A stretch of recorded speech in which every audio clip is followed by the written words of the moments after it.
Well, welcome back, everybody. We're still in Asbury Park. We have not moved. It's Sunday morning. We appreciate your being with us. We asked Chris Pinella to hang around for a while because while we were off the air, he began speaking with our next guest. But before we get back to both of them, next week's guest, as if this were not fabulous enough, next week we've got Broadway star Rita Harvey, the former mayor of Asbury Park. It's referred to as Mayor Emeritus, Ed Johnson. And I think a lot of people are really interested in what's going on in Asbury Park these days. Aside from this show, which is really garnering most of the attention. And also we're going to speak to you in a moment about Natalie Grace's Wish event. Her mom, Andrea Gorsinger, is going to be here. And in future weeks, we're going to have the Seabright mayor, Seabright, New Jersey, which was as devastated pretty much as any town by Hurricane Sandy. Dina Long will be here. Tricia Appy and David Goldman, we mentioned earlier in the show. Them. You know them. I believe you actually are employed by one of them. I am employed by Ms. One of Appy. them, that signature is on that check. That's true. Anyway, they're going to speak more about the international situation with child kidnappings. And Paul Diamede, our former co-host here, is going to be back visiting. He's got a brand new restaurant. And we're going to have the wonderful people from Virago, and also Linda Shields, the psychic medium, is going to be here. And she probably already knows what she's going to say. She knows what you're going to say. She probably already knows. Why wouldn't she know? But we are so happy to have a good friend of ours, Mike Marino, here, New Jersey's bad boy of comedy. Thank you, thank you. So nice to be here. How about a nice round of applause for the show in general, everybody in the room? Come on, make some noise. We're here. Yeah. We're live. Thank you, Tim. But hearing you speak already, I would never guess that you weren't, we said last week Shakespeare in the Park, but I would never guess you're from Jersey City. I was born in Jersey City, but don't kid yourself. I did Shakespeare. I was good at it. Really? No, it was a joke. It didn't go nowhere. It absolutely tanked in this room. I thought it was fall funny. for anything. But Mike has appeared in over 200 national TV commercials. He's won a Best Actor Clio Award. Well, there you go. And appeared on a whole bunch of TV shows you've seen: As the World Turns, One Life to Live, Becker, Frasier, Party of Five, all kinds of good stuff. And he's, most importantly, a member of the New Jersey Comedy Hall of Fame. I got in there. I got to bring the kids to see that. It's a good weekend visit for the wife and kids, A couple extra $100, you get right in there. That's how I did it. But anyway, Chris was our guest in the last segment, and we heard him sing that great song. And as we went to commercial, I heard the two of you speaking. You know each other. Well, no, we don't. Indirectly, somehow. We know each other now. In some weird way. But no, I had to have been like 5 or 6 years ago at this point. But my wife, my girlfriend at the time, and I were living in Los Angeles. That's the same person. The same person. Your wife and the girlfriend. My wife and the girlfriend okay, are now the same checking. person. Yeah, they've I've merged. never been married. I'm single. Go ahead. Hey, there you go. So, but we were working as like all these different odd jobs, and we got picked to be extras in this comedy show that was in Long Beach at the Laugh Factory, and you were one of the comedians, but I have to say, you were the only person that we remembered. And then we talked about, and we still randomly, before I even knew you were going to be on the show, we were, a couple months ago, she's like, remember that guy that we saw in Long Beach, and he did that thing about Osama bin Laden, and if we had, it was the president. If the president was... Went around the world whacking people. That's the greatest thing about this business, though, because after I watched him on your show, I'm saying, you know what, I want to work with this guy. And we could do it somehow, and he knows about me. We were taping a Comedy Central special in Los Angeles, and they pay for the audience, and away we go. Sure. And I wanted to tell him that recently I just got lucky working with Dina Martin, Dean Martin's daughter. Oh, okay. And it was her, I, and Joe Piscopo. And when we went on tour, we were having so much fun. Sure, Piscopo we got a too. couple more phone calls. They want us to go to Australia and tour the country and the world. And I'm saying, you know what? I want to do different things. And I was watching him sing, and I think... And I bet you the audience would like it. Wouldn't we look great if a little comedy and music together, old school Rat Pack, Jerry Lewis, Dean Martin. Jerry Lewis. Yeah. Yep. I don't know if I'd be the Jerry Lewis part, but something like that. So tell us what you're doing these days, now that we know how you almost met Chris and now have met. Yes. And So I'm what's glad going that on? we did. I've always thought about all of you comics, just how it's the world of one-nighters and how hard that must be. It just has Yes, to be but- crazy scheduling. And when you get those holes in the schedule and it's like, I'm not filling out October. I mean, what's it like? Well, luckily enough, in my career, I'm booked till the end of 2016. Oh, so we're good. Okay, well, Yeah, good night, we're all everybody. Have a good Sunday afternoon, and we hope you enjoy yourselves. About that two- really true? About 2 It weeks ago. really goes like that? I was at the world-famous Montreal Comedy Festival. Yeah. And I was lucky enough to actually represent New Jersey as an Italian comedian from here to be in this festival. And by the end of the 6 shows, I did over 15,000 seats. Wow. And then you're going to get a job And somehow. that's with people sitting in them. They were sitting. Yeah, They weren't it paid wasn't like just his seats. show. Because, I mean, I've played to 34,000 seats at Shea Stadium. There was no game going on at the time. And no one in the seat. Good for you. That was very funny. That's all right. We even got laughs from these people over here. Well, they've been drinking for quite a while this morning, so it's, they'll laugh at anything. We turned my life into a sitcom. It's called Reconstructing Jersey. We shot it about 2 months ago. Oh, really? And some of our sponsors are actually in here. We shot it at Krankel's Supermarkets in Neptune. Oh, yeah. And we shot in Krankel's, Jersey one of the City. great names in the Right. history of any kind of business, but It's very supermarket. funny, you know. Krankel's. Anybody can go to a 7-Eleven or a Wawa. We went to Krankel's. We Krankel's. got the old school, real deal. We put it down. I think New Jersey and people around the country would be really, really happy with this sitcom. You see family. You see neighborhood people. You see food. We're going to see places like McLoone's on it. You never know what we're going to do. I ended up getting a sponsorship from a drum company. A drum company. Warlock Drums. Warlock Drums. I don't even play the drums.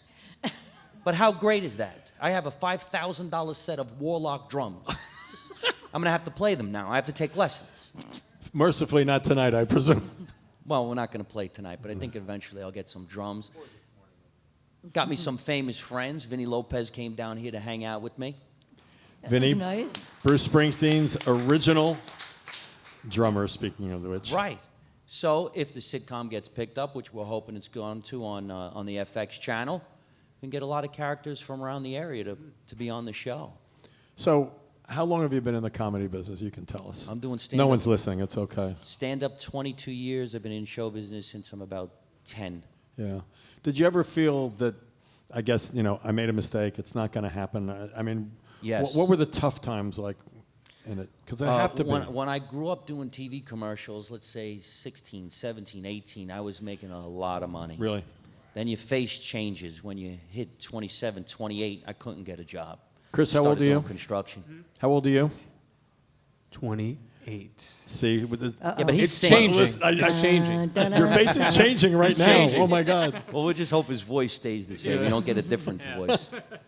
That's what got me into stand-up comedy. When I was 29, I couldn't get a commercial job. I wasn't working in soaps anymore. I wasn't getting any acting work. And I was in California, and everybody kept saying, you people from New Jersey, you sound so funny, the way you all talk. And I was like, what are you talking about? Before you know, then I went on stage with the attitude and the accent, and it started getting me more acting work. Was there a single big break that changed it all? I don't Or is think it so. just I sort think of it's always working going and to be working? little mini breaks your whole life. People ask me all the time, what's it like to be at a certain level? And I just say, I make a living as an entertainer. It's all I ever wanted to do. So I guess I am where I want to be. That's all I do. I entertain every night of the week, or I don't work at all. It's funny talking about Vinny Lopez. I was saying to him, and Paul Whistler is up there too. And Hey, Paul. we're all lifers in the music business. And Amy sings with my band, and Chris is making his career disturbingly younger, but that's okay. But his face is changing during the show. I can see it already. It's a shame this is radio. No one really, can Chris. see it, but I think I It's caused a some shame. trouble, buddy. Right in front of us, it's changing. His hair got a little grayer. But I was telling, I was telling them. I said, about 20 years ago, I gave up giving up music because it was just stupid. I was going to do it forever, and it was always like, I should really be more serious, get into the restaurant business, which I did do. But this music thing, let's not do it anymore. And I'm just going to always play because it's actually, I think that Amy might agree, and I think both of you would too. When you're performing, that's the place you're supposed to be. And sometimes we struggle for that in our lives, that you're someplace and you really should be somewhere else. And I'm late for this meeting, or I'm trying to do something on the restaurant, but I got to be over there. When I'm playing piano with my band, that's where I'm supposed to be. And it may be the only time I feel like that, really. But there's no greater high than performing and having people enjoy your work, and they're laughing and they're having fun. I mean, if you're not doing so good, I'm sure that wouldn't be so great. But just this last show that we did in Montreal, the very last show that they had out there, there was press everywhere. There must have been about maybe 3,000 people watching the show. And I did a great, great set, and the host came back out and he said to me, what does that feel like? Because the people were screaming. Yeah. I said, take the greatest high you've ever had, the greatest food you've ever tasted, the greatest orgasm you've ever had, roll it up into one, and there it is. And hope you can get it again someday. I'm just going to let that sit right there. I don't think that calls for any comment at this point. Because, when you watch ball games and stuff like that, and somebody has this great success and they win the Super Bowl or they win the World Series or whatever they do, or they win the Olympic Games, and there's almost inevitably somebody with a microphone, and the genius question is, how do you feel? Right. And usually they can't answer it. They can't. And I think that you'd probably agree that actually at that moment you could not possibly put into words what it feels like, Listening to Chris just sing a little while ago, I was telling the audience that he should fire me as his accompanist because I was playing it kind of at a faster tempo than he was doing, and he was really selling that song, as opposed to those of us who do it all the time or do different material, and we have a tendency to rush because we're in the groove of it as opposed to the meaning of it. There's nothing wrong with being in the groove of it, but I had to really slow myself down. I was racing ahead like crazy, and he was being very nice about it. But I wonder, in the same thing for you as a comic, when the audience is or is not giving it back to you, what happens? I mean, is there a slight panic that goes off in your head if it's not coming back at you and this stuff always kills? I was just getting unbelievable laughs 24 hours ago with this, and now I'm sitting here and they're staring at me. Sure, one Does night that happen? something so fantastic, the next night doesn't work at all, and you just wonder what happened. Do you think it's them or you? I mean, in all honesty. It's always them. It's always them. But you know how it is. I mean, comedic timing. I mean, you work with a lot of people It's who timing. probably in some cases you'll never see them again. And there are some people who are just kind of naturally funny. There are people, I can't even think of a name right now, but that they don't necessarily have even particularly good material. But you laugh at them because just the way they do it. On the other hand, Jerry Seinfeld had great material, but also the way he said stuff Delivered it. was what made the TV show go, was just hearing him use those silly voices of his. That's not even saying voices, but he would just, the way he would phrase things. I always stick to everyday life. Everyday life, whatever's real, everybody understands, no matter where you go around the world, even if they don't have that particular thing, they understand what you're talking about. Like right now, the whole big thing about self-checkout. Wherever you go, you check out your own items. Well, personally, I don't like that. I figured they work there, they should do it, not me. How did I walk in a shop, all of a sudden I'm an employee with a new career at a Walmart? But that's real, and everybody thinks about that. And then you wait in line, and the guy in front of you has a coupon from a store nobody ever heard of, and you just want to punch him in the head, but nobody does. But we think of that. So that's where I always find my comedy. Whatever's And by the real. way, I agree with you. I hate that. I have never self-checked out in a I food self-check store. out, I start asking questions. I'm like, you know what, do I get a discount? How about an employee discount for self-checking out? That's brilliant. And what if I need a price check? Who do I call? Do I call myself? I need a price check. I'm on break. Maybe I should get benefits when I'm checking out my own stuff.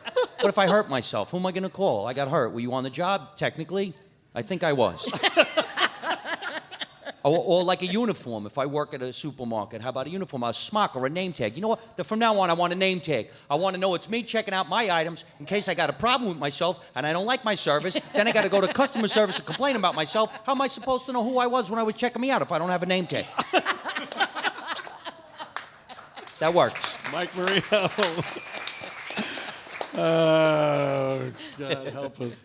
That's hilarious. I had no idea where you were going. It's like Me you turn on the ignition of the car, and all of a sudden you're driving down the road with this piece.